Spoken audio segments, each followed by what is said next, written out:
অনেক মুরিদ আছে তাদের কিন্তু ভুল ধরতে পারে না, কেননা গরিব তো আসবে আর যাবে।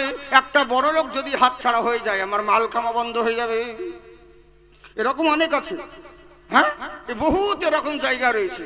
বড় বড় আফসোস লাগে, দুঃখ লাগে, আমাদের এত বড় বড় আলিম রয়েছেন, মুহাদ্দিস রয়েছেন, ভালো ভালো মুফাসসিরগণ রয়েছেন, কিন্তু পীর সাহেবদের কাছে যদি ফোন করা হয়, হুজুর চিনতে পারছেন আমি কে? বলে কে? বলে হুজুর আমি ওই যে অমুক মৌলানা মুফতি নাইমুদ্দিন সাহেব বলছি। বুলেট সাহেব? ও তাই নাকি? ও কাহা কা है? बोला हजरत मुर्शिदाबाद का। ओ नईमुद्दीन साहब, ओ अच्छा ठीक है, बोलिए क्या बात है?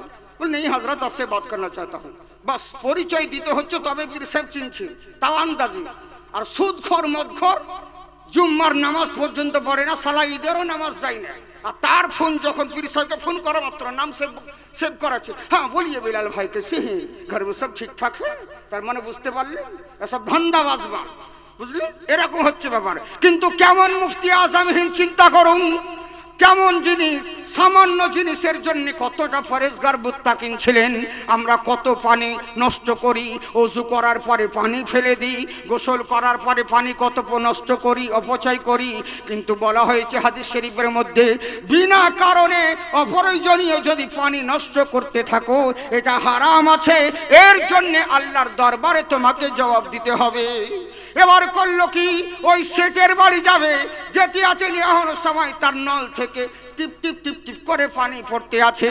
মুফতি আজম হিন্দ বলতে আছেন, বাবা শোনো। বলে বলেন হুজুর কি বলতে আছেন? বলে আমি তোমার বাড়ি প্রবেশ করব না। বলে কেন আসবেন না হুজুর? কতদিন ধরে অপেক্ষা করে আছি, অনেক দিন পর আজকে আমাদের আশা পূর্ণ হয়েছে, আজ আপনি আমার বাড়িতে মেহমান এসেছেন, এখন কেন বলছেন আমি তোমার বাড়ি যাব না? বললে শোনো, তোমার বাড়িতে বিনা কারণে দেখছি ট্যাপের নল থেকে পানি ঝরঝর করে ঝরতে আছে। যেই বাড়িতে হারাম কাজ হয় এবং অপ্রয়োজনীয় জিনিস নষ্ট হয়, আমি সেই বাড়িতে থাকতে পারবো না। বললে হুজুর চিন্তা করবেন না, আমি ওইটাকে কয়টাকে বদলে দিচ্ছি। মুফতি আজম হিন্দ বলছেন, আগে বদলা হও, যতক্ষণ পর্যন্ত তোমার পানির নলটাকে বন্ধ না করবে আমি ততক্ষণ পর্যন্ত তোমার বাড়িতে প্রবেশ করব না। বুঝলেন? এরকম তাকওয়াবান ছিলেন, এরকম পরেশগার মুত্তাকি ছিলেন। কেমন মুফতি আজম হিন্দ, ওরে উনি যেমন তেমন নয়, কোন মুরিদ রাতেই নাকে ফির করেন নাই, উনি হলেন মাদারজাত আল্লাহর ওলি। দুনিয়ার মানুষ আমরা ভালো পীর কোথায় পাবো, ভালো আল্লাহর ওলি কোথায় পাবো বলে খুঁজে বেড়ায়, কিন্তু বাহারে কারিশমা দেখুন হুজুর মুফতি আজম হিন্দ রহমতুল্লাহ আলাইহি, উনার মর্তবা দেখুন, উনার মর্যাদা দেখুন। যখন দুনিয়ার বুকে ভূমিষ্ঠ হন, উনার আব্বাজান ইমাম আহমদ রাজা খান রাদিয়াল্লাহু তাআলা আনহু, উনি মারে হেরা শরীফের মধ্যে গমন করতে আছেন। এখনো সময় উনার সাহাবজাদা, উনার পীর মুর্শিদের পোতা, উনি যখন আবুল হুসাইন নুরি সাহাব উপর থেকে সিঁড়ি দিয়ে নামতে আছেন, এখনো সময় বলতে আছেন, এ আহমদ রাজা। বলে বলেন হুজুর কি বলতে আছেন? বলে আজকে তোমার বাড়িতে তোমার ছেলে জন্ম হয়েছে, আর যেমন তেমন ছেলে নয়, মাদারজাত আল্লাহর ওলি হয়ে জন্ম নিয়েছে। সুবহানাল্লাহ। চিন্তা করতে পারে জামানার মুজাদ্দিদ, আর তিনাকে বলছেন আলে রসুল। ওখান থেকে কোথায় মারহেরা আর কোথায় বেরেলি, সেখান থেকে কোনো ফোন নাই, চিঠি নাই, কিছু নাই, আর এটাও বলে দিচ্ছেন তোমার ঘরে ছেলে জন্ম নিয়েছে, আর যেমন তেমন ছেলে নয়, ওই ছেলে একদিন যুগের সংস্কারক হবে, আল্লাহর ওলি হবে। 6 মাস পরে আমি তোমার বাড়ি যাব, সেই ছেলেকে আমার সামনে নিয়ে আসবে, আমি তোমার ছেলেকে মুরিদ এবং খিলাফত দান করবো। সুবহানাল্লাহ বলে। হ্যাঁ, চিন্তা করুন, আমরা কার উরস মানাচ্ছি, আমরা কার মজলিস আজকে বসে আছি। যেই মুফতি আজম হিন্দের কিছুক্ষণ পরে বক্তব্য দেওয়াটা বড় কথা নয়, আমি কিছু সাময়িকের জন্য আপনাদেরকে কিছু কথা বলছি, যেটা আমাদের আবার ফাতিহা হবে। লক্ষ কোটি টাকার চাইতে দোয়াটা হলো দামি জিনিস। আমরা এখানে এসেছি, আপনারা বসে আছেন কিসের কারণে? ভালো টাকা পাবেন বলে, ভালো টেন্ডার করে দেবো এরই জন্যে? না আমি কথা দিব যে আমি আপনাদের এখানে জলসা করতে এলাম, আগামীকাল থেকে আপনাদের যত কাঁচা রাস্তা সব পাকা করে দেবো, তা নয়। শুধুমাত্র উদ্দেশ্য একটাই, দোয়া। দোয়াটার উদ্দেশ্য। কিন্তু এই দোয়ার লেগে অনেক মানুষ আবার দোয়ার বিপক্ষে যায়। কেন দোয়া করব, কেন দোয়া করতে হবে না? আচ্ছা বলুন তো বাবজি, দোয়া করি আমরা কার কাছে? মোল্লার কাছে চাই না আল্লাহর কাছে চাই? আল্লাহর কাছে। তো এরা বলতে চাইছে যে আল্লাহর কাছেও চাওয়া যাবে না, আস্তাগফিরুল্লাহ। হায় রে দুয়ার জন্যে তো সব কিছু। আমাদেরকে কোনো মানুষ যায় রাস্তা দিয়ে যায়, অনেকজন বলে জাকির সাহেব একবার আসেন ভাই আমার দোকানে গেলাম, চা দিল, বিস্কুট দিল, তারপরে আবার পরে 500 টাকা পকেটে গুঁজে দিচ্ছি, হুজুর একটু দোয়া করবেন আমার দোকান যেন ব্যবসা বাণিজ্য ভালো চলে, আমার ছেলে মেয়ে যেন ভালো চলে। আচ্ছা বলুন তো দেখি এত কিছু করলো কিসের কারণে? দুয়ার জন্যই তো। আর ওই হুজুর যদি দুয়াই না মানে তাহলে ওকে খাওয়ানো চাইতে কুত্তা খাওয়া মেলা ভালো, তাই তো? যে হুজুর তালবিলি মৌলবীরা দুয়ার মানে না, তো তাদেরকে খাওয়ানো চাইতে কুকুর খাওয়া অনেক ভালো। এই তো হচ্ছে আমাদের অবস্থা। বড় আফসোসের বিষয়, দুঃখের বিষয়। বলবো কারে আর শুনবে কে রে? নানান রকম মত আর নানান রকম পদ বেছে নিয়েছে, যাকে যেদিকে বলবো আসল জিনিস কেউ ধারে না, শুধু উল্টো পাল্টা এদিক সেদিক নিয়ে টাইম পাস করতে রে ব্যস্ত। জলসা মাহফিলে এসেছেন, এখানে যদি কোনো ভালো মশলা মশালা আপনাদেরকে জিজ্ঞাসা করি কেউ শুনবেন না। একটা নামাজ আমি যদি 70 বছর ওয়াজ করি, ওয়াজ শোনার চাইতে আপনি যদি একটা নামাজের মশলা শুনেন, জেনে রাখবেন তার থেকে বেশি সওয়াব পাবেন। কিন্তু ওগুলো শুনবে না মানুষ, ওগুলো পছন্দ করবে না। আমরা নামাজ পড়ি অনেক মুসলমান, কিন্তু নামাজের নিয়ম কানুন কিছু জানি না। জানি কি? কিছু জানি না। ও কোনো রকম শুধু যাই ধর থাকতে মার ফেরে আল্লাহু আকবার, সে জোর জবরদস্তি। মৌলবী সাহেব আমি নামাজ পড়বো না, লোকে আমায় ছাড়বে না, যা করবি কর, সব দিলে মৌলবীর উপরে ভর, আল্লাহু আকবার। এই তো হচ্ছে ব্যাপার, বুঝলেন?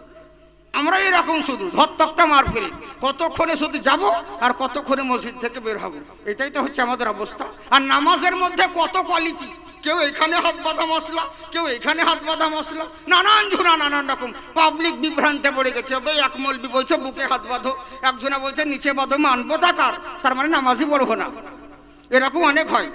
শুনুন, বুকে হাত বাঁধাও হাদিসে আছে, পেটে হাত বাঁধা, নাভির নিচে হাত বাঁধা, এটাও হাদিসে আছে। আমরা হানাফি আহলে সুন্নাত ওয়াল জামাত আমরা দুটোকেই মানি, আমরা দুটো হাদিসকেই ফলো করি। বুকে হাত বাঁধাও, নাভির নিচে হাত বাঁধাও। তবে হ্যাঁ, নিয়ম আছে, বুকে হাত বাঁধবে মহিলারা, মেয়েরা, আর নাভির নিচে হাত বাঁধবে পুরুষেরা, বুঝলেন? পুরুষরা হাত বাঁধবে। আমরা দুটো হাদিসকেই ফলো করি, দুটো হাদিসকেই মানি। তারপরে নামাজের মধ্যে আবার মানে চামচিকাতে যেমন লাফাই না বাদুর, পাছায় মানে বাদরে হাত থাকলে যেমন অবস্থা হয় টিড়িক করে লাফাই, তো অমনি নামাজের মধ্যে বহুত ক্যাপাসিটি। এমনি করছি, এমনি করে কেন বে? তোকে কেসে কামড়াচ্ছে 14 বার এমনি করার দরকার কি? চুপচাপ ভদ্রভাবে নামাজ পড়া যায় না? হ্যাঁ, আরে জঙ্গিপুরে মুর্শিদাবাদে এক মসজিদে দুজন মিলে এশার নামাজ পড়ছে রাত্রেবেলায়, জামাত শেষ, দুজন মিলে পাশাপাশি, একটা লম্বা মানুষ আর একটা বেঁচে মানুষ, সৎ সাইড, দুজনেই নামাজ পড়ছে। কারেন্ট চলে গেছে মসজিদের, আর এমনি করতে গিয়ে সালা ওর চোখেই আঙুল দিয়ে দিয়েছে, বুঝলেন? শেষ বেলায় চোখটাই ব্যস্ত। তো এই হচ্ছে আমাদের অবস্থা। নামাজের মধ্যে ফাজলামি, ভদ্রভাবে কোনো নামাজ নেই, সব কিছু উল্টো পাল্টা। ইসলামের 12টা বাজাতে এরা কোনো মতেই ছাড়ে না। কিন্তু জেনে রাখবেন, পৃথিবীর বুকে বহুত মাযহাব, বহুত মত, বহুত দল রয়েছে, কিন্তু আল্লাহর কাছে গর্ব করে বলি আল্লাহ পাক আমাদেরকে আহলে সুন্নাত ওয়াল জামাতের পথে রেখেছে। আর ইনশাআল্লাহ এটাই হক পথ, আর এটাই সত্য পথ। আর আহলে সুন্নাত ওয়াল জামাতের পথে থেকে যেন আমরা দুনিয়া থেকে বিদায় নিতে পারি, সকলে বলি আল্লাহুম্মা আমিন। হ্যাঁ, তো যে কথা বলছিলাম বাবজি আপনাদেরকে, চিন্তা করুন কেমন আমরা মুসলমান, কেমন আমরা মুত্তাকিন, আর কেমন আমরা আল্লাহওয়ালা। চিন্তা করে দেখুন আমরা কার মজলিসে এখানে বসে আছি। হুজুর মুফতি আজম হিন্দ আলাইহি রহমা, যিনি বচপন অবস্থায় যার এমন অবস্থা যে পীর বলছে আমি একে মুরিদ করব, সুবহানাল্লাহ বলে। 6 মাসের ছেলে পীর সাহেব, 6 মাস যখন বয়স চলে এলেন। আমি যদি ওনার জীবনী স্ত্রী বলতে যাই এখানে, আপনাদেরকে গতকালকে বলেছি যে আমরা বলিনি বলে এটা জানি, ভেবে নিয়েন না যে আমরা জানি না কিছু। আল্লাহর রহমতে বহুত কিছু জানা আছে, কিন্তু সব জিনিস কোন জায়গায় কখন কোন পরিপ্রেক্ষিতে কথা বলতে হবে এগুলো আমাদের জানা আছে, বুঝলেন তো? বলি না বলে যে জানি না তা নয়, সবই আল্লাহর রহমতে জানা আছে, যথেষ্ট বুদ্ধি আছে। কিন্তু কথা হচ্ছে কি, ওই তো বললাম যেগুলো শুনে কাজ হবে সেগুলোই আপনাদেরকে বলবো। এইটুকুন যদি ওনার জন্ম থেকে নিয়ে মানে 6 মাস অবধি মৃত্যু, এইটুকু যদি বলতে যায় জবানি অবধি, এখানটা বলতে আমার মতন মৌলবি কেন, ওরকম কত মৌলবি সারা রাত চলে যাবে তবু শেষ করতে পারবে না, বুঝলেন? কিন্তু কিছু কিছু মেন কথাগুলো আপনাদেরকে বলছি। এবার করলো কি, ওনার মারেহারা শরীফ থেকে হুজুর আহমদ রাজা খান আলাইহি রহমা তিনার পীর মুর্শিদের সাহাবজাদা তিনার বাড়িতে প্রবেশ করলেন।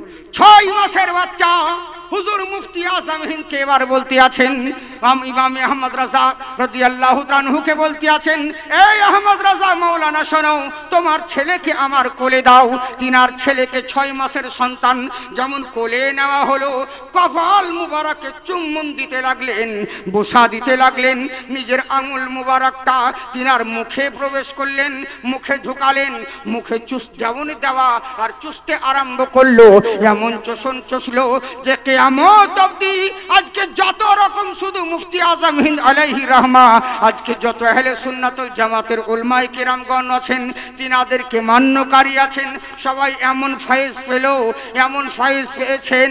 চিন্তা করে দেখুন, আজকে জগতের বুকে তাকিয়ে দেখুন, এমন কাজ যত আহলে সুন্নাতুল জামাতের কাজ করেছেন, কোথাও মুফতি আজম হিন্দের শাগরিদ, নহলে মুফতি আজম হিন্দের খলিফা, নইলে মুফতি আজম হিন্দের ছাত্র, নইলে মুফতি আজম হিন্দের বন্ধু সারা পৃথিবীর বুকে ছড়িয়ে আছে, আর আহলে সুন্নাতুল জামাতের কাজ করতে আছে। এখনো সময় করলো কি, উনি চলে গেলেন। এবার বলতে আছেন, শোনো, আজকে আমি এই ছেলেকে খিলাফত দান করলাম, আমার কাছে যত বুজুর্গানে দিন আউলিয়া কিরামের ফাইজ ও কারাম রয়েছে, আমি সবই একে দান করলাম। এখানে কিন্তু একটা টুইস্ট আছে।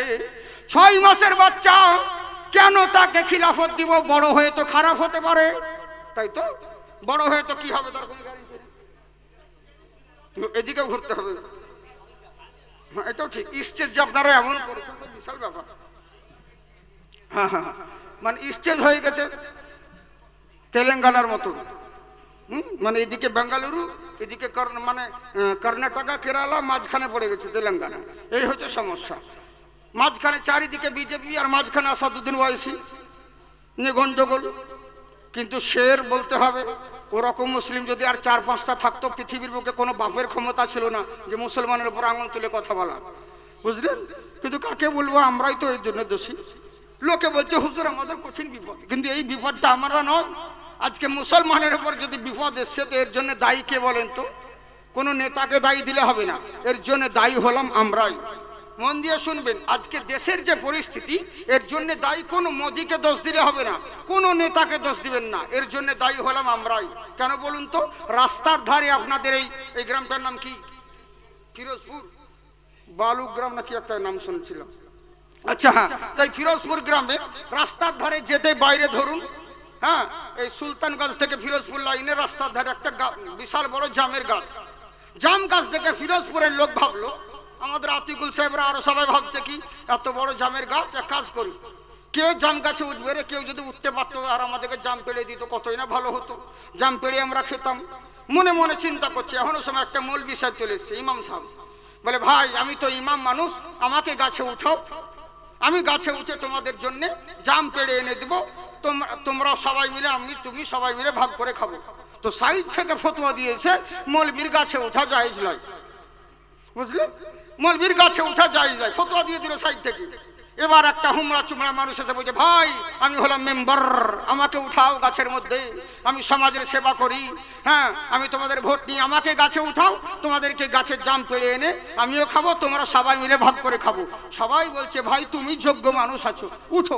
সবাই মিলে চেড়ে চুড়ে গাছে একে উঠিয়ে দিল মেম্বার কি। এবার গাছে উঠে এরা নিচে বসে আছে, আঁচল পেতে যে জাম পড়বে, কিন্তু জাম পড়ার কথা ছিল, দেখছে শুধু আঁঠি পড়ছে।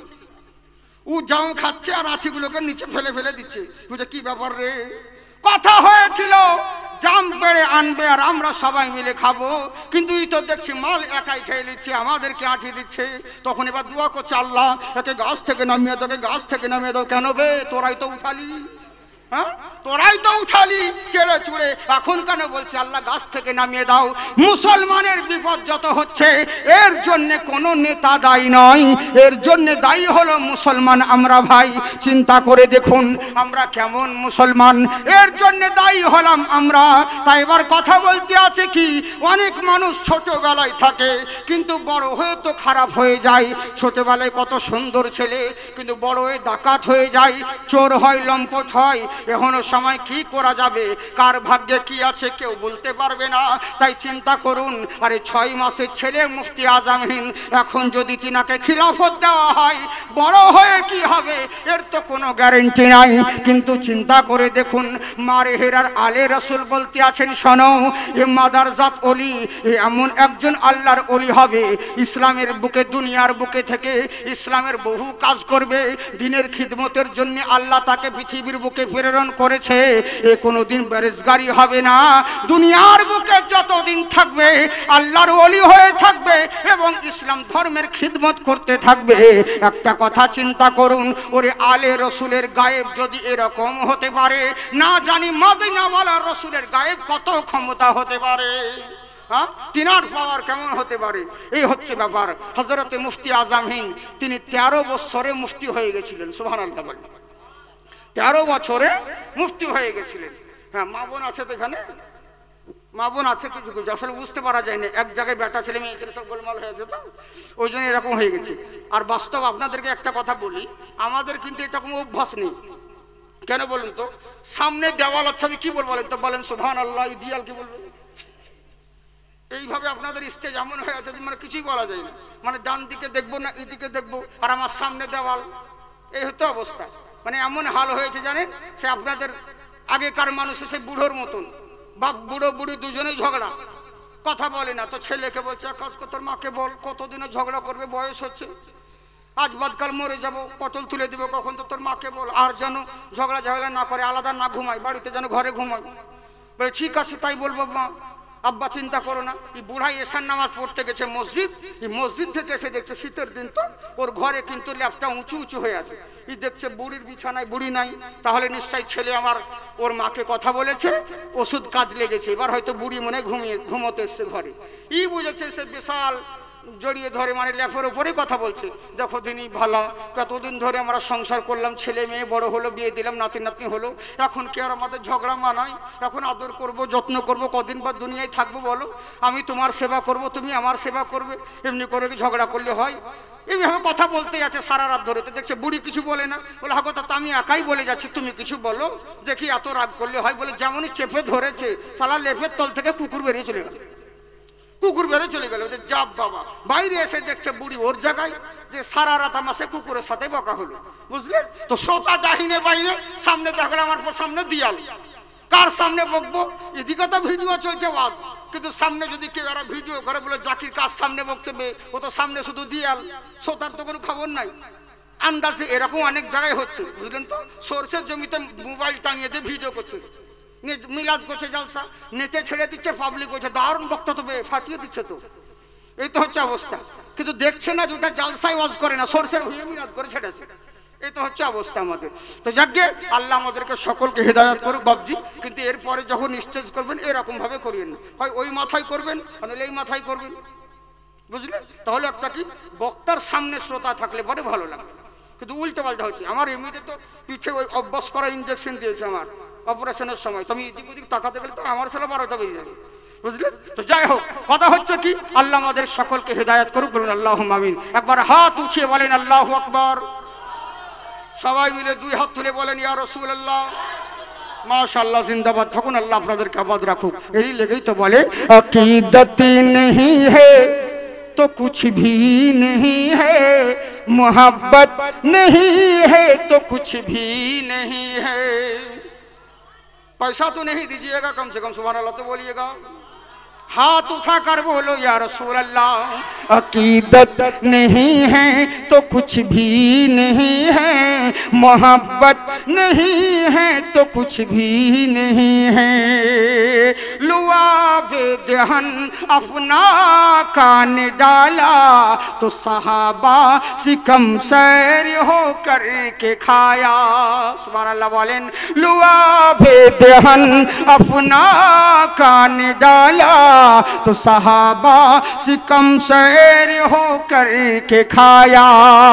लुआबे दहन अपना कान डाला, सहाबा ने सिकम सैर हो कर के खाया, ये जाबिरी के खाने से आवाज आई, ये जाबिरी के खाने से आवाज आई कि बरकती नहीं है तो कुछ भी नहीं है, अकीदती नहीं है तो कुछ भी नहीं है, मोहब्बत नहीं है तो कुछ भी नहीं है।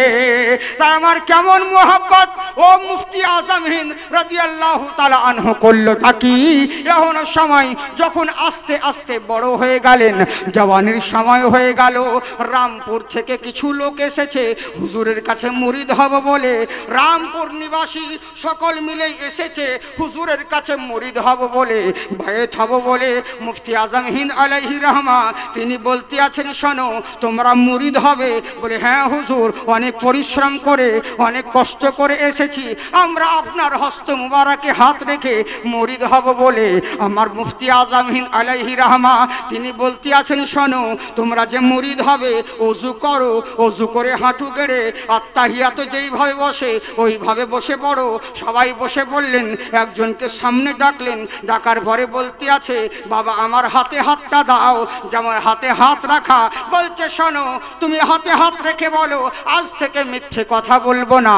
বলে না হুজুর মিথ্যে বলবো না, আজ থেকে কথা দাও কখনো গীবত করবে না, আজ থেকে কথা দাও কখনো পরনিন্দা করবে না, কখনো ব্যভিচারী করবে না, তোমরা জিনা করবে না, খারাপ কাজে লিপ্ত হবে না।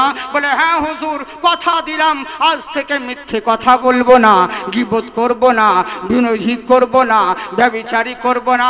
বলে ঠিক আছে, এবার তুমি বলো আমার এই হাত গৌস পাকের হাতে হাত দিলাম, গৌসে আজমের হাতে হাত দিলাম। যেমন এই কথা বলা, মুরিদটা সঙ্গে সঙ্গে হাতটাকে ছেড়ে নিলেন। বললে হুজুর কেমন কথা বলছেন? বলে কি হলো তোমার, যা বলতে বলছি সেটা বলো। বলে না বলবো না। বলে কেন বলবে না? বলে একটু আগে তো আপনি বললেন মিথ্যে কথা কোনোদিন বলবে না, ঝুট্টা কথা বলবে না। তা আপনি যখন বললেন এখনই অঙ্গীকার করলাম, আবার এখনই আপনি আমাকে কেন মিথ্যে বলাচ্ছেন? বলে কি হলো রে? বলে হুজুর এরই জন্যে বলতে আছি, আপনি তো বললেন মিথ্যে কথা বলবে না, কিন্তু আপনি দেখি মিথ্যে কথা বলাচ্ছেন, ট্রেনিং দিচ্ছেন। বলে কই মিথ্যে বলালাম? বলে আপনি যে বললেন আমার হাত গৌস পাকের হাতে দিলাম, কিন্তু কি করে মিথ্যে কথা বলবো? আমি তো আপনার হাত আপনাকে ভালো করে চিনি, আপনি আহমদ রাজার ছেলে মুফতি আজম হিন্দ, আপনার নাম হলো মুস্তাফা খাঁ রাজা, আপনার হাতে হাত দিচ্ছি আর মুখে বলবো গৌস পাকের হাতে হাত দিলাম। এ তো চরম মিথ্যে কথা, এটা চরম বেয়াদবি, এটা কোনোদিন হতে পারে না। আমার মুস্তাফা খাঁ রাজা বলছে, বাবা শোনো, মাথাটাকে টুপিটাকে খুলে নিয়ে ওই মুরিদের মাথায় দিয়ে দিলেন। যেমন মুরিদের মাথায় দেওয়া, নিজের মস্তকের টুপিটা ওই মুরিদের মাথায় দিয়ে বলছে, এবার বলো আমার হাত আমি মুস্তাফা খাঁ রাজার হাতে দিলাম। তখন কিন্তু যুবকটা আর বলছে না। বলে কি হয়েছে? বলছে বলো আমি মুফতি আজম হিন্দের হাতে হাত দিলাম। তখন মুরিদটা যুবকটা বলছে না না না, আমার হাত গৌসে পাকের হাতে হাত দিলাম। বলে কেন? একটু আগে তুমি বলছিলে তুমি আমার হাতে হাত দিয়ে, এখন তুমি কেন বলছো গৌস পাকের হাতে হাত দিলাম? বলে হুজুর কসম আল্লাহর বলি, আপনার টুপি যখন আমার মাথায় দিলেন আমি আপনাকে আর মুস্তাফা খাঁ রাজা দেখতে পাচ্ছি না, আমার সামনে যেন গৌসে আজম দাঁড়িয়ে আছে। চিন্তা করে দেখুন, নানান জনা নানান ভাবে নানান রকম নানান সাজে গাইছে আমার মন, দুনিয়াতে হবে না কেউ মুফতি আজমের মতন। সুবহানাল্লাহ। বললে হুজুর আপনার টুপি আমার মাথায় দিয়েছেন, আমার সামনে মনে হচ্ছে এখন গাউসে পাক দাঁড়িয়ে আছে। একটা কথা চিন্তা করুন, যে মুস্তাফা খাঁ রাজার মাথার টুপি একটা জাহিরের মাথায় যদি পড়ে গাউসে পাকের দিদার হয়ে যায়, তাহলে তিনার ক্ষমতা কত হবে ভাই?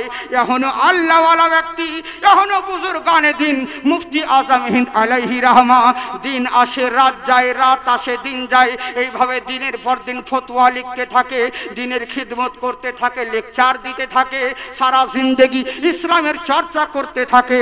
আজকে জেনে রাখুন উনারা দুনিয়া থেকে বিদায় নিয়েছে, তিনাদের চর্চা আমরা আজকে ফিরোজপুরে কেন করছি?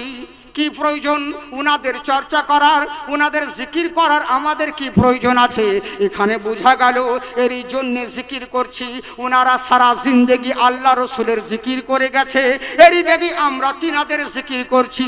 কথাইতে আছে যারা আল্লাহর গোলাম হয়েছে সারা দুনিয়া তাদের গোলাম বেনে গেছে। সুবহানাল্লাহ বলে এরই লোকে তো বলে আজকে পৃথিবীর বুকে দেখুন যা কিছু আছে আল্লাহ বোঝাতে চাইলেন বান্দা শোনো, আজকে পেট্রোলের খনি, আজকে ডিজেলের খনি, আজকে সোনার খনি, আজকে যত রকম দামি দামি খনিজ দ্রব্য কোনো কাফেরের পায়ের তলায় দিই নাই, আমি দিয়েছি তো মুসলমানের পাত তলায়। আজকে গ্যাসের খনি তাও মুসলিমের পাত তলায়, সোনার খনি তাও মুসলিমের পাত তলায়, আজকে ডিজেলের খনি পেট্রোলের খনি তাও মুসলিমের পাত তলায়, কোনো কাফেরের পায়ের তলায় দেয় নাই। আল্লাহ বোঝাতে চাইলেন দুনিয়াবাসী শোন, জগৎকে নেতৃত্ব দেওয়ার জন্যে যা যা প্রয়োজন লাগে আমি আল্লাহ সবই দিয়ে দেব, শর্ত হলো একটা, তোরা শুধু আমার গোলাম বেনে যা, সারা জগৎকে তোদের গোলাম বানিয়ে দেব। বুঝলেন তো? নবীর যদি গোলাম হন সারা দুনিয়া আপনার গোলাম হবে। এর চাই তো তিনার আর আমাদের মধ্যে তফাৎ। আপনি আমি মরলে পরে কতজন বলে দাতা বাবার মাজার কেন যাব, পাথর চাপড়ি কেন যাব, বেরেলি কেন যাব, কেছোচা কেন যাব, কাটটা কেন যাব, নানান ঝোনা নানান রকম কথা বলে। কিন্তু জেনে রাখেন তোমার আমার কবরে কেউ পেশাব ফিরতে যায় না, কোথায় কবর তাও তো ভুলে যাই, মনে করে না। আর তিনাদের কবরে লোকে লক্ষ লক্ষ টাকা খরচা করতে যাচ্ছে, তার মানে বোঝা গেল তুমি আর তিনাদের মধ্যে কিন্তু এক নয়, একটা তফাৎ রয়েছে। তিনারা হচ্ছেন আল্লাহওয়ালা আর তোমরা হচ্ছে মোল্লাওয়ালা। তিনারা আল্লাহর গোলামি করেছেন, নবীর জিকির আজগার করেছেন, তাই তো আমরা তিনাদের জিকির আজগার করতে আছি। এখনো সময় কেমন দিনের খিদমত করতে আছেন, দিনের পর দিন চলে গেল। হঠাৎ করে লখনৌর সরজমিনে উত্তরপ্রদেশে এখনো সময় বিশাল বড় একটা পত্রিকা আসতো, যেই তার যখন পত্রিকার মধ্যে তাহরিক উঠাচ্ছে, চারিদিকে সমস্ত রাজপুতেরা হিন্দু ভাইরা যারা ছিল এরা সবাই কিছুজন মুসলমান হয়েছিলেন। মুফতি আজম হিন্দের আলাইহি রহমা তিনার হাতে মুরিদ হয়েছিলেন। এবার যখন পণ্ডিত দয়ানন্দ সরস্বতী তার কানে যখন খবর গেল, এর মাথায় টনক নড়ে গেল, কি ব্যাপার রে, আমাদের ধর্ম থেকে সবাই ইসলাম ধর্ম দীক্ষিত হলো, এটা চরম বেয়াদবি, এটা কখনো বরদাস্ত করা যায় না। আচ্ছা আমার কথা বুঝতে পারছেন? স্পিডে বলছি বলে অসুবিধা হয় না আপনাদের বুঝতে? কারণ কতজন বলে তো আমি তাড়াতাড়ি বলি, কারণ চেষ্টা করব 40 মিনিটের মধ্যে বক্তব্য শেষ করা। রিলে কত স্পিড? আমি চিরদিনই আমি অল্প কথা বলি, কিন্তু অল্প সময় বলি, কিন্তু একটু তার স্পিডে বলি।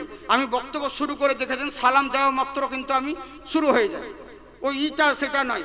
লম্বা হয়তো 2-3টে গজল বলে দিলাম, 4বার দরুদ পড়ালাম, এই পড়ালাম, এদিক সেদিক করতেই, হ্যাঁ মাইক ঠিক করবো, জামা ঠিক করবো, গলা খাঁকড় দেবো। আজকে এখানে আছি, কালকে উত্তর দিনাজপুর যাবো, পরশুদিন মালদা যাবো, তরশুদিন তেলেঙ্গানা যাবো, এই নিজের গল্প করতে করতে টাইম শেষ। ওরকম করি না, আমি ডাইরেক্ট বক্তব্য শুরু করি, তাদের যতক্ষণই হোক, বুঝলেন? আর স্পিডে বলি, বুঝতে আপনাদের অসুবিধা হয় না তো? আগে অসুবিধা হতো না, এখন কেন জিজ্ঞাসা করছি জানেন? কারণ এখন একটু প্রবলেম হচ্ছে আমার কথা বলতে, ওই লোকে ভাবছে হয়তো আপনারা বুঝতে পারছেন কিনা। আগে হয়তো স্পিডে বলে লোকে বুঝে দিত, অসুবিধা নেই। হ্যাঁ, তবে হ্যাঁ মন দিয়ে শুনবেন, ডিজিটাল যুগ যেহেতু সব কাজে মন দিয়ে শুনবেন, আর শুনে কিন্তু ভুল বুঝবেন না। আজকাল ডিজিটাল যুগ ধরেন, বক্তারও অভাব নেই আর শ্রোতারও অভাব নেই। ডিজিটাল যুগ, বক্তাও যেমন ডিজিটাল তেমনি শ্রোতাও ডিজিটাল। বক্তা জলসা করতে আসছে, আসার পরে দেখছে চারি সাইডে বেগুনের গাছ, সব সাইডে বেগুনের গাছ। চিন্তা করলো আমাকে তো লোকে বেগুনি দিবে আজকে হয়তো, তো জালসায় উঠে উঠে ফতোয়া দিয়ে দিল, মা খালারা বাপ ভাইরা শোনো, বেগুন খাওয়া না, বেগুন খাওয়া যাবে না, বেগুনে চুলকানি আছে, নাজায়েজ আছে। কমিটির লোক চিন্তা করছে, হায় রে হায়, আগে যদি জানতাম তাহলে বেগুন চাষ করতাম না। জালসার পরে মৌলবীকে বসে আছে, ওকে আর খাবার কেউ দেয় না, কেউ খাবার দেয় না। আধা ঘন্টা 1 ঘন্টা ধরে বসে আছে। ওই কমিটিকে জিজ্ঞাসা করলো, আচ্ছা ভাই যারা বুকে ব্যাস নিয়ে ঘুরে বেড়াচ্ছে তাদেরকে জিজ্ঞাসা করলো, ভাই তোমরা কি বক্তার জন্য কিছু খাবারের ব্যবস্থা করোনি? বলে হুজুর করেছি। বলে কি করেছো? বলে হুজুর ইলিশে বেগুনে করেছি, গলদা চিংড়ি আর বেগুন করেছি, মানে বেগুন ভর্তা করেছি, মানে যাই খাবারগুলোর নাম করছে ওর সবই প্রিয় পছন্দ। হ্যাঁ, তো এই দেখছে রেস যা। বলে হুজুর আপনি তো বললেন যে বেগুন খাওয়া যাবে না, তেরি লেগে আপনাকে কি করে বেগুন দিই, তাই আমরা আলাদাভাবে আপনার জন্য সবজি করছি, ওটা রান্না হলে তখন আপনাকে খাবার দিব। ওই দেখছে যা সালা খরার ফতোয়া শীতে দিয়ে দিয়েছি। ই তখন বলছে দাঁড়ান, মা খালারা বাপ ভাইরা শুনুন, ফেকায় কি বলে 40 পৃষ্ঠার তলে যখন কোনো তরকারি থাকবে না তখন বেগুন খাওয়া চলে, বুঝলেন? যেমন ডিজিটাল বক্তা তেমনি ডিজিটাল শ্রোতা হয়েছে, এ হচ্ছে ব্যাপার। তো বাপজি শোনাবো কি আমার ভুল বুঝাবুঝি নয়, মন দিয়ে শুনবেন তাহলে হবে। একবার হাত উঠিয়ে বলেন আল্লাহু আকবার। মাশাআল্লাহ। নূর নবীজির শান শোনো মুসলমান, নাজিল হলো জিনার প্রতি 30 পারা কোরআন। সুবহানাল্লাহ বলেন। হ্যাঁ, নূর নবীজির শান শোনো মুসলমান, নাজিল হলো জিনার প্রতি 30 পারা কোরআন। মোর আলা হযরত সুন্নির মাথার তাজ, 1400 কিতাব যত লিখা যাহার কাজ। সুবহানাল্লাহ বলেন। মোর আলা হযরত সুন্নির মাথার তাজ, 1400 কিতাব যত লিখা যাহার কাজ। জানে জাহানে জানে জাহানে নবীর শানে উপহার দিলেন কানজুল ঈমান।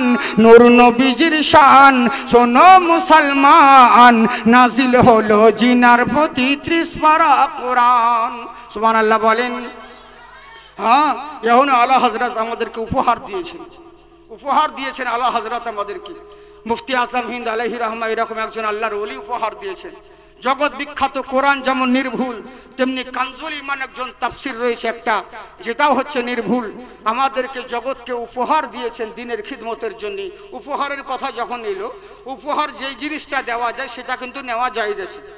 যেমন আমাদের অনেক সময় আকিকা হয়, মানুষের আকিকা যখন দেয়, মানে এখানে বলছিলাম আমার কিছু মৌলানা ভাই সাবরা ওখানে আলোচনা করছিলেন, একটু বলছিলেন যেমন আকিকা দিই, তো আকিকা যখন দিই কেউ হয়তো মাংস বিলি করে দেয়, কেউ হয়তো ওই মাংস রান্না বান্না করে লোকজনকে খাইয়ে দেয়।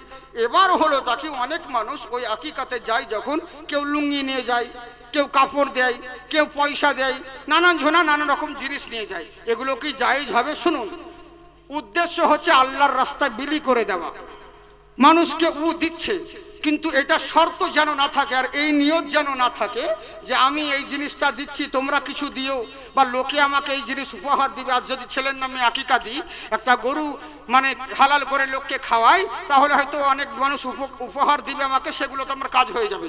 এই নিয়ত যদি থাকে আপনার আকিকা হবে না। আর যারা স্বেচ্ছায় আপনার ছেলের আকিকাতে যখন কোনো জিনিস নিয়ে আসবে আপনাকে দিবে, এটা উপহার হিসেবে এটা নেওয়া জায়েজ আছে, কারণ উপহার সেটা বকশিশ দিচ্ছে, কোনো বিনিময় নাই। যদি স্বেচ্ছায় আপনাকে কেউ উপহার দেয় সেই জিনিসটা নেওয়া জায়েজ আছে, বুঝলেন? কিন্তু এটা উদ্দেশ্য নয় যে আকিকা দিচ্ছে এই বলে আমাকে দিতে হবে, আর বাড়িওয়ালারও যেন নিয়ত না থাকে। স্বেচ্ছায় উপহার, আমি এখানে বসে আছি, আপনাদের কাছে চাইবো না, কেউ খুশি হয়ে হয়তো আমাকে 500 টাকা দিল কি 1000 টাকা দিল, ওটা কোনো ব্যাপার না, ওটা তো উপহার দিল, আমাকে বকশিশ দিল, এটার জন্য কোনো ব্যাপার নেই, এটার জন্য কোনো মসলা হয় না, বুঝলেন? তো যাই হোক, তো উপহার দিয়েছেন আমাদেরকে জগৎবাসীকে আলা হযরত এরকম একজন মুফতি আজম আলাইহি রাহমা।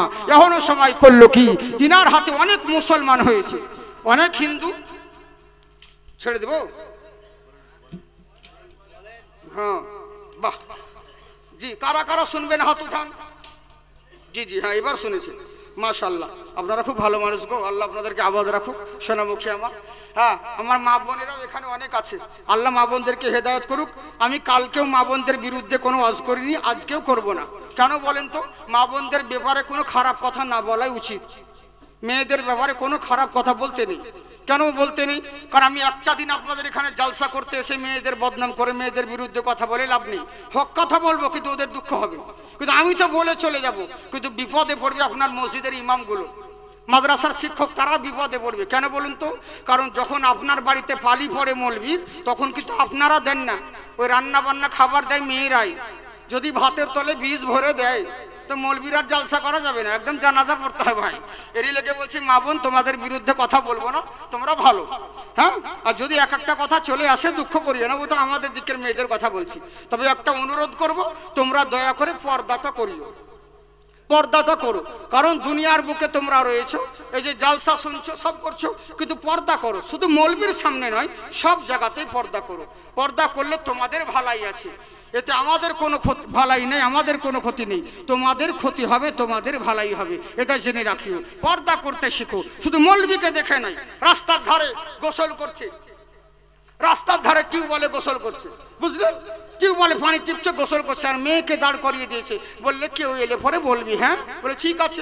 মেয়ে এবার দাঁড়িয়ে আছে, বলছে মা দেখ তো কে আসছে। বলে মা ওই পাড়ার কুদ্দুস চাচা। বলে কুদ্দুস আসুক গো, তোদের চাচা হচ্ছে। আবার দেখ তো মা কে আসছে। বলে মা সেরাজুল। ও সেরাজুল লোকমানের আব্বা আসুক গো, তোদের দাদা হচ্ছে, ছেড়ে দে। মানে বুঝলেন?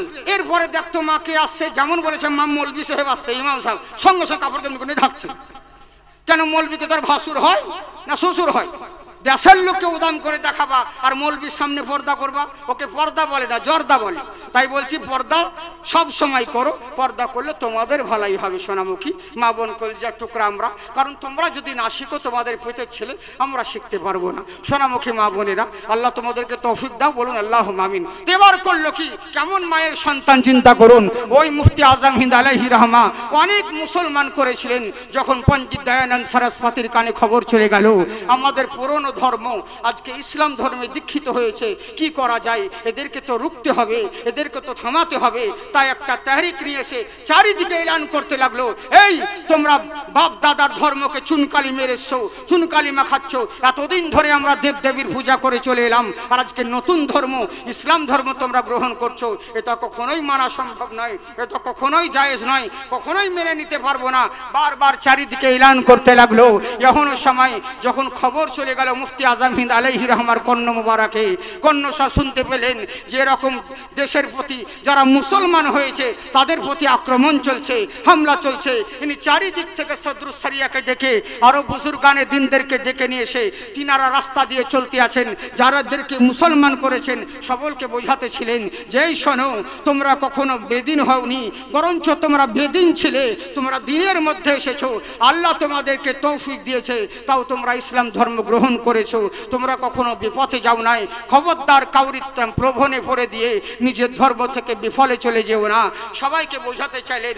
অবশেষে লখনৌর সরজমিনে যখন পণ্ডিত দয়ানন্দ সরস্বতীর সঙ্গে মোলাকাত হয়ে গেল, সামনে দাঁড়িয়ে আছে ভাই পণ্ডিত সরস্বতী, দেখছে বিশাল বড় অগ্নিকুণ্ড, ঘি দিয়ে তেল জ্বালানো হয়েছে, মালা পরিবর্তন করা হয়েছে, মালা দিয়ে ঘি দিয়ে তেল জ্বলতে দাউ দাউ করে জ্বলতে আছে।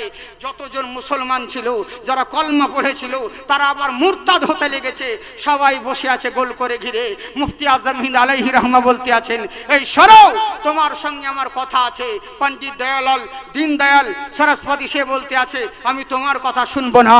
বলছে না, তোমাকে শুনতেই হবে। বলে আচ্ছা, তুমি যে বলছো ইসলাম ধর্ম সত্য, এটা কি প্রমাণ আছে, কি করে মানবো তোমার ধর্ম সত্য আর তোমার আল্লাহ সত্য? বলছে শোনো, পৃথিবীর বুকে সব কিছু হতে পারে, কিন্তু পৃথিবীর বুকে সৃষ্টিকর্তা হাজারটা হতে পারে না, একটাই হতে পারে। ওঙ্কারা একাম্মা বিরহাম্মা দ্বিতীয় নাস্তি, একটাই ব্রহ্মা, একটাই স্রষ্টা, যার দ্বিতীয় কোনো কেউ নেই। কারণ আল্লাহ যদি একটা আছে বলে পৃথিবী চলছে, আল্লাহ যদি হাজারটা হয়ে যেত দেশের 12টা বেজে যেত না? আজকে আপনারা জলসা করছেন, পিরোজপুর গ্রামে জলসা হচ্ছে, হঠাৎ করে আপনারা বলছেন আল্লাহ আজকে দিনটা শুকনো করো, কিন্তু এক আল্লাহ তখন বলছে, ও এক আল্লাহ বলছে আজকে দিনটাকে শুকনো করবো, রৌদ্র করবো, যেহেতু জালসার ব্যাপার আছে, লোকজন বসবে। তখন আর এক আল্লাহ বলছে না, চলবে না, ও তো আমার পার্টির মাল নয়, নামাজ পড়ে না, রোজা রাখে না, চল বৃষ্টি দিয়ে দে, ওদের জালসা শেষ করে দে। এক আল্লাহ বলতো সন্ধ্যে 5টায় সূর্য ডুবাবো, আর এক আল্লাহ বলতো চলবে না, আজকে রাত 10টায় সূর্য ডুবা, ধুলির সাথ হয়ে যেত। হ্যাঁ, সামান্য একটা মোদির জ্বালাই তো ভারতে এত হলো কম্প, আর যদি 4-5টা থাকতো লুঙ্গি তুলে বাংলাদেশ পালাতো।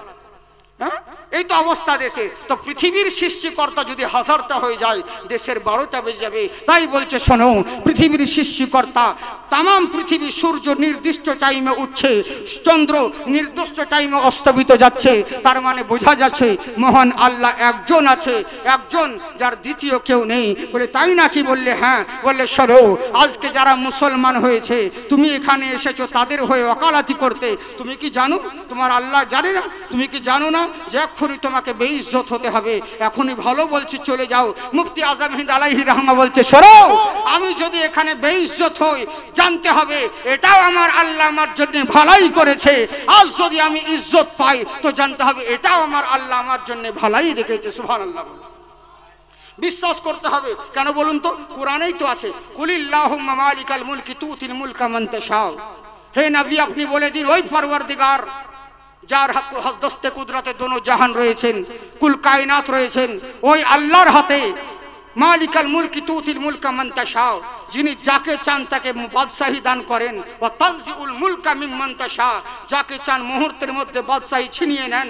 অত ইজ্জু মান তাশা, যাকে চান তাকে ইজ্জত দান করেন। অত জিল্লু মান তাশা, যাকে চান তাকে জিল্লত দান করেন। এবার কি বলছেন? বিয়াদিকাল খায়র, তিনার দস্তে কুদরতে শুধু খায়রই খায়র আছে, তিনার দস্তে কুদরতে শুধু ভালাই আর ভালাই আছে। আমার হাতে যেটা থাকবে আমি তো সেটাই দিব, তাই তো বাবজি? আমার হাতে সিরনি আছে, আমি তো সিরনি দিব, কাঁকর তো দিব না। তো তেমনি আল্লাহর কুদরতি হাতে ভালাই রয়েছে, তা আল্লাহ কি খারাপ করতে পারে না খারাপ দিতে পারে? আল্লাহ ভালাই। এবার প্রশ্ন করতে হবে, অনেক হিন্দু ভাইরা প্রশ্ন করে কি করে ভালাই হয়? একজনকে বাদশাহী দিল, এটা জানলাম তার জন্য ভালাই, আর একজন কাছে বাদশাহী ছিনিয়ে নিয়ে ফকিরের ঝোলা বিজিয়ে দিল, এটা কি করে জানবো ওর জন্য ভালাই? বলে হ্যাঁ, তুমি বুঝতে পারছো না, কিন্তু এটাও তার জন্য ভালাই। কেন? তোমাকে দেখতে লাগে ভয়। বলে না আসান তাকরাহু খাইরাউ ওয়া আসান তাকরাহু শাইরাউ। যেমন তোমাদেরকে মনে হবে হ্যাঁ যে হয়তো কোনো জিনিসকে দেখে যে তো এই জিনিসটা হয়তো খারাপ লাগছে, হয়তো মনে করবে তুমি এই জিনিসটা খারাপ, কিন্তু জানতে হবে আল্লাহ তোমার জন্য ওটাই ভালাই রেখেছে। আর তুমি যেটাকে ভালাই মনে করছো, দেখা যাচ্ছে ওই জিনিসটাকে তুমি তোমার জন্য খারাপই হচ্ছে। কারণ একটা কথা মনে রাখবে, অনেক জিনিস দেখতে খারাপ লাগে কিন্তু আসলে সেটা ভালো। কারণ আপনার ছেলেকে জ্বর হয়েছে, ডাক্তার বললো ইনজেকশন দিতে হবে। কচি ছেলে যখন ইনজেকশন দিবে, ছেলেটার জন্য তো খারাপ। হ্যাঁ, ছেলেটাকে ইনজেকশন ভোকাচ্ছে, সুই ভোকাচ্ছে, মনটা খারাপ হবে। কিন্তু আসলে ইনজেকশন দিলে হবে তা কি? ইনজেকশনটা তো ছেলেটার খারাপের জন্য নয়, ভালাইয়ের জন্যে। ইনজেকশনটা দিলে ছেলেটার বোখার ভালো হবে, জ্বর ভালো হবে। তেমনি অনেক কিছু জিনিস আছে আপনাদেরকে দেখতে খারাপ, কিন্তু ওটাই আপনার জন্য ভালাই। আজকে আমি স্টেজে বসে জালসা করছি, আজ মুহূর্তের মধ্যে আমি আজকে কথা বলতে পারছি, হয়তো দুদিন পরে কথা বলতেই পারলাম না। তার মানে কি আপনি বলবেন হায় হায় কি হলো রে, এত ভালো